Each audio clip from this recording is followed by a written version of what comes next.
High hello everyone welcome back to my channel. मी Ashwini Ashu's lifestyle चॅनलमध्ये तुम्हा सगळ्यांचं मनापासून स्वागत करते. आजचा व्हिडिओ जरी मागच्या आठवड्यातला असला ना तरी मात्र आजची जी काही मी एडिटिंग करते ना तर ती आज नवीन वर्षाच्या पहिल्या दिवशी करते. म्हणूनच नववर्ष तुमच्या आयुष्यात आनंद, आरोग्य, समाधान, यश घेऊन येवो. प्रत्येक दिवस नवी उमेद आणि नवे हसू देणारा असो. तुम्हाला आणि तुमच्या कुटुंबाला, माझ्या सगळ्या यूट्यूब फॅमिलीला नवीन वर्षाच्या खूप खूप मनापासून शुभेच्छा. तर आजचं थंबनेल बघून तुम्हाला कळलंच असेल की आजचा आपला हा व्हिडिओ कशाबद्दल आहे. तर हो, एक छोटीशी ना 2-3 दिवसाची ही फॅमिली ट्रिप आम्ही प्लॅन केलेली आहे. तर शुक्रवारी आम्ही निघणार आहोत, रविवारी आम्ही लगेच घरी येणार आहोत. ही ट्रिप छोटी असो किंवा मोठी असो, तयारी मात्र तेवढीच करावी लागते. आणि जेव्हा पण आपली ट्रिप फायनल होते, त्यानंतर डोक्यामध्ये एकच विचार असतो, तो म्हणजे आता काय-काय न्यायचं ट्रिपला. आणि त्यानंतर मग चालू होतं, हे नेऊ, ते नेऊ आणि प्रत्येक गोष्ट महत्त्वाची वाटते त्यावेळेस. हे पण नेलं पाहिजे, हे पण महत्त्वाचं आहे, ते पण नेलंच पाहिजे, ते पण महत्त्वाचं आहे. असं करत-करत ती बॅग इतकी भरून जाते ना, फायनली मग त्यातलं थोडंसं काही जे सामान आहे ना, ते कमीच करावं लागतं फायनली. आणि लहान मुलं जर आपल्याबरोबर असले ना, तर मग थोडे कपडे पण जास्त न्यावे लागतात. आज सकाळपासून घरातली कामं आवरता-आवरता ज्या काही महत्त्वाच्या गोष्टी आहेत ना, त्या सगळ्या मी एका ठिकाणी गोळा करून ठेवलेल्या होत्या. आणि तुम्हाला माहितीच आहे, माझं कपाट नेहमी ऑर्गनाइज असतं. तर मुलांचे कपडे म्हटलं जेव्हा आपण संध्याकाळी बॅग पॅकिंगला सुरुवात करूया ना, तेव्हाच काढूया. कारण फक्त त्यातनं सिलेक्ट करायचे होते, हे घेऊ की ते घेऊ. त्यामुळे मी ते काही काढलेले नव्हते. पण माझे साडी असू द्या, अहोंचे कपडे आणि ज्वेलरी, कॉस्मेटिक्स थोडंसं, तर ते सगळं सामान मी बाहेर काढून ठेवलं होतं. आता बाहेर फिरायला जायचं म्हणजे थोडंफार तर पार्लरमध्ये जाऊन आलंच पाहिजे. कारण प्रत्येकाला वाटतं ना, की आपणही छान दिसलो पाहिजे. आता मी पार्लरमध्ये जेव्हा पण जाते ना, तर माझं ठरलेलं असतं फक्त आयब्रो आणि व्हॅक्सिंग मी करून घेत असते. तर छान पार्लरला जाऊन आली. संध्याकाळची वेळ झाली तोपर्यंत आणि मग काही स्वयंपाकाची वेळ लगेच होऊनच जाते. मग काही स्वयंपाक बनवून घेतला, जेवणं वगैरे आटोपली. किचन वट्टा क्लीन केला आणि जेव्हा मी ही कामं सगळी आवरत होती ना, त्यामध्ये ज्या-ज्या मला गोष्टी आठवत होत्या ना, त्यासुद्धा मी बाजूला ठेवत होती.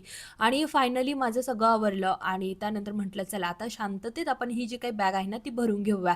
आणि मग सुरुवात केली ती म्हणजे जे कपडे लागणार होते ना मुलांचे ते काढून घेतले. पहिलं तर मुलांचीच तयारीला लागली कारण आमचे मी दुपारी थोडेसे काढून ठेवलेले होते आणि मुलांचं काही फायनल केलेलं नव्हतं. म्हणून मुलांचे सगळे जे काही मला वाटले, की हे नेले पाहिजे कपडे, तर ते सगळे मी वर काढले. आणि सगळेच मला वाटत होते, की याला पण नेलं पाहिजे आणि त्याला पण नेलंच पाहिजे. तर असं होत होतं आणि इतके सारे कपडे मी हे मात्र बाहेर काढले आणि सध्या थंडी पण आहे त्यामुळे स्वेटर, जर्किंग ते पण न्यावीच लागणार आहे. तर सगळ्या ज्या काही गोष्टी होत्या ना, त्या सगळ्या मी इथे काढून घेतल्या. तर छान असा गालिचा अंथरून घेतला. त्यानंतर जे एवढं सामान मी काढून ठेवलेलं होतं ना, ते सगळं इथे मस्त मांडून ठेवलं.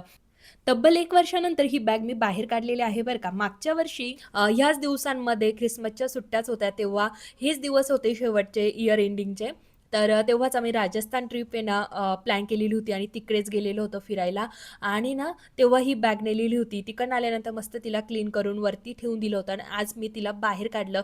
पण जेव्हा मी तिला बाहेर काढलं ना तेव्हा मला त्या वर्षीच्या सगळ्या आठवणी मस्त जाग्या झाल्या होत्या, की आम्ही काय-काय केलं, कसं केलं आणि खरं सांगू इतके फोटो काढले होते मी, इतके फोटो, इतके व्हिडिओ आणि खूप त्रास दिला होता अहोंना बरं का. असाच फोटो घ्या, तसाच फोटो घ्या. ह्या अशा सगळ्या गोष्टी मला एक-एक आठवत होत्या आणि ना तिकडनं आल्यानंतर मग ते व्हिडिओ एडिटिंग वगैरे मी काहीच केले नाही बरं का. त्यातले अर्धेच व्हिडिओ एडिटिंग केले, थोडेसे पोस्ट केले आणि बाकीचे सगळे मात्र तसेच फोनमध्ये होते. पण त्या पिरियडमध्ये मी इतका त्रास दिला होता, की काय सांगू तुम्हाला. खूप त्रास दिला होता फक्त फोटोंसाठी बरं का. असेच फोटो काढू आपण, तसेच फोटो काढू, ह्या त्या सगळ्या गोष्टी मी केलेल्या होत्या. पण त्यानंतर मात्र आहे ना, जेव्हा पण माझं स्टोरेज फुल व्हायचं ना, तर त्यानंतर मी ते सगळं पेन ड्राईव्हमध्ये ट्रान्सफर करून घ्यायची आणि डिलीट करून टाकायची. पण जेव्हा मी ते डिलीट करायचे ना, तेव्हा असं वाटलं, की अरे, इतके फोटो एका स्पॉटला काढले आपण आणि त्यातले आपण आहे ना, एकच असा फोटो असतो ना, म्हणजे 10 फोटोमधला 1 फोटो असा असतो, की तोच आपण आहे ना, स्टेटस असू द्या किंवा कुठे अपलोड करतो. बाकीचे फोटो मात्र तसेच असतात आणि त्यानंतर मी खरं सांगते, तो एक चेंज मी माझ्यामध्ये खरंच केलेला, की नाही आपण फोटो काढायचे, पण त्यालाही प्रमाण, की एक जरी फोटो छान आला ना, तर तिथेच ते स्टॉप करून घ्यायचं. कारण मला आधीपासून आहे ना, फोटोज, व्हिडिओ काढायला खरंच खूप आवडतात आणि ना, पण असं प्रमाण नव्हतं त्या गोष्टीला. आवडतं म्हणजे म्हणजे फक्त काढतच राहायचे 2-3 म्हणजे त्या 2-3 फोटोसाठी 10 फोटो काढायचे, तर असं माझं असायचं. पण आता मी मात्र एक जरी फोटो छान आला, की तिथेच बस इतकंसच आणि हे जे काही व्हिडिओज वगैरे मी काढत असते, तर त्यामध्ये पण जे काही मेन पॉइंट आहे, तर तेवढंच मी शूट करते आणि बाकीचं स्किप करत असते. तर हा एक चेंज मी माझ्यामध्ये त्यानंतर केलेलाच आहे बरं का. तर तो चेंज करण्यामध्ये थोडासा वेळ गेला. पण मी तुम्हाला नेहमीच म्हणत असते बरं का, की अनुभवातून आपण शिकत चालतो. तर तसाच हा माझा अनुभव होता. तर त्यामधनं मी खूप काही शिकलेली आहे. पण आता बघू खरं ट्रायल तर माझं ह्या ट्रिपवर आहे. कारण त्यानंतर आम्ही असं 2-3 दिवसाच्या ट्रिपसाठी कुठेही गेलेलो नव्हतो. घरामध्ये जे काही सणवार असतात तेव्हाच फोटो काढणं व्हायचं आणि आता ह्या ट्रिपला गेल्यानंतर कळेलच मी अहोंना किती त्रास देते, किती व्हिडिओ काढते, किती फोटो काढते आणि खरंच माझ्यामध्ये हा बदल झालेला आहे, की फक्त मलाच वाटतं, की नाही आपण फोटो व्हिडिओ जरा कमी केलेले आहेत. तर हे मात्र आता ह्या ट्रिपमध्येच कळणार आणि हा अनुभव मी नक्की तुमच्यावर शेअर करणार आहे बरं का. तर चला आता मी YouTubeसाठी जे काही व्हिडिओ शूट करते, जे काही माझे डेली व्लॉग्स असतात, तर ते माझा एक कामाचा भाग आहे आणि अहोंबरोबर फोटो काढणं, त्यांना त्या फोटोंसाठी त्रास देणं, तो एक वेगळा भाग आहे. तर चला, मी तुमच्यावर माझा अनुभव नक्की शेअर करणार. तर तुमच्याशी अशा गोड-गोड गप्पा मारत-मारत आहे ना, माझी बॅग तिकडे कपड्यांची पॅक झालेली आहे. आता ही ट्रिप आमची 2-3 दिवसांची जरी असली ना, तरी मी कपडे मात्र थोडे जास्तच घेतलेले आहे. मुलांचे जास्त घेतले, आमचे बरोबर मोजून घेतले. एक-एक ड्रेस जो आहे ना, तो एक्स्ट्रा घेतलेला आहे. 2 ठिकाणी मी साडी वेअर करणार आहे, त्यामुळे साडीसुद्धा घेतली आणि मेन म्हणजे स्वेटर, जर्किंग सगळ्या गोष्टी मी प्रॉपर घेतलेल्या आहे. आता फिरायला जायचं म्हणजे फक्त कपडेच घेऊन जायचे का? तर नाही. आपण छान गोड-गोड दिसलं सुद्धा पाहिजे. त्यामुळे थोडंसं कॉस्मेटिकसुद्धा घेऊन जायचं. तर तेच म्हटलं चला इथे भरून घेऊया. मेन-मेन ज्या काही गोष्टी होत्या, जे काही मला साडीवर पोत म्हणतो आपण मंगळसूत्र जे विअर करायचं होतं, ते मी वेगळं काढून ठेवलं होतं. बँगल्स वगैरे पण मी काढून ठेवलेलं आहे. आम्ही आमच्या कुलदेवीच्या दर्शनासाठी चाललेलो आहोत बरं का. त्यामुळे देवी अंबाबाईचा जो काही शृंगार असतो ना, तर तो पण मी घेतलेला, जो तुम्ही बघितला. तर तो आणला ना, तर तेव्हाच मी माझ्यासाठी असे छोटे-छोटे फेस वॉश असू द्या, कोलगेट वगैरे ते पण आणलं होतं. म्हटलं घरातलं इतकं मोठं न्यायचं, तर छोटे-छोटेच पॅकेट जे असतात ना, तेच घेऊन जाऊया. ते सगळं सामान मी पर्समध्ये भरलं. कारण पर्स वापरायला ना, घ्यायला मला खूप आवडते, पण ते हातात घेऊन हिंडायला आहे ना, ते काही मला इतकं आवडत नाही. मग आपली स्लिंग बॅग जरा बरी वाटते. एकदा गळ्यात अटकवली की झालं काम. तर पण म्हटलं चला आता चाललेलो आहोत ना, तर मग बॅगमध्येच घेऊन जाऊया, पर्समध्ये नेऊया. तर पहिल्यांदा ते सगळं सामान मी पर्समध्ये ठेवलं. नंतर म्हटलं नको माझी पर्स खराब होईल. मग पुन्हा ते सगळं सामान काढलं आणि हे जे काही पाउचेस आहे, तर हे सुद्धा पाउचेस मी ना Meeshoवरनं घेतलेलं आहे. त्याची लिंक मी तुम्हाला डिस्क्रिप्शन बॉक्समध्ये देईल. नक्की चेकआउट करा. त्यालासुद्धा घेऊन 1 वर्ष मात्र बरोबर झालेलं आहे. तर ह्या वर्षी मला त्याचा यूज झाला आणि असं मी ते मध्ये-मध्ये यूज करते बरं का. जेव्हा मी गावाला जातो ना, तेव्हा मी त्याचा वापर करते. पण बॅगचा मात्र वापर झालेला नव्हता. तर चला इथे मी मस्त सगळं सामान आठवणीने भरून घेतलं आणि ना जितकं आपल्याकडे सामान असतं ना, तितकं आपल्याला प्रश्न पडतो, यातलं काय-काय नेऊ? आणि जितकं कमी असलं ना, तर मग असं वाटतं, की अरे माझ्याकडे काहीच नाहीये. थोडंफार सामान आपण घेतलं पाहिजे. असलं तरीही तीच कहाणी आणि नसलं तरी तीच कहाणी. शेवटी आपण लेडीज आहोत, आपल्याकडे किती असू द्या तरी कमी आणि जास्त असलं तरीही कमीच असतं.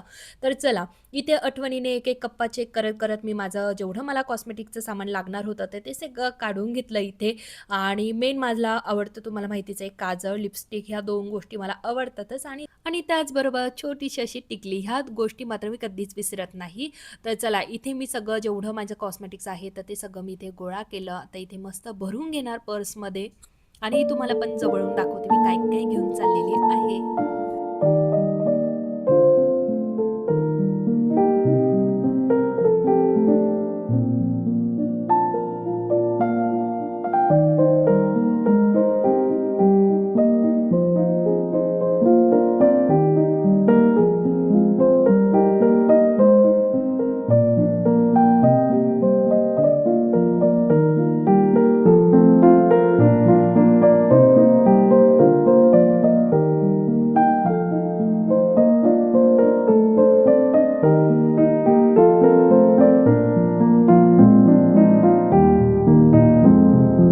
आता मी साडीसुद्धा घालणार आहे, त्यामुळे इथे मी मंगळसूत्रसुद्धा घेतलेले आहे 2 सेटमध्ये.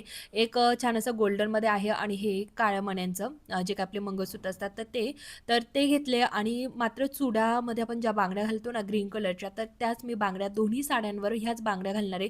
थोडंसं काहीतरी मिसमॅच करेल पण ह्याच बांगड्या मी विअर करणार आहे. आणि हे एक सेट घेतलेला जो म्हटलं जर घातला तर घालू, नाही घातला तर असू दे बरोबर म्हणून मग ते पण घेतलं.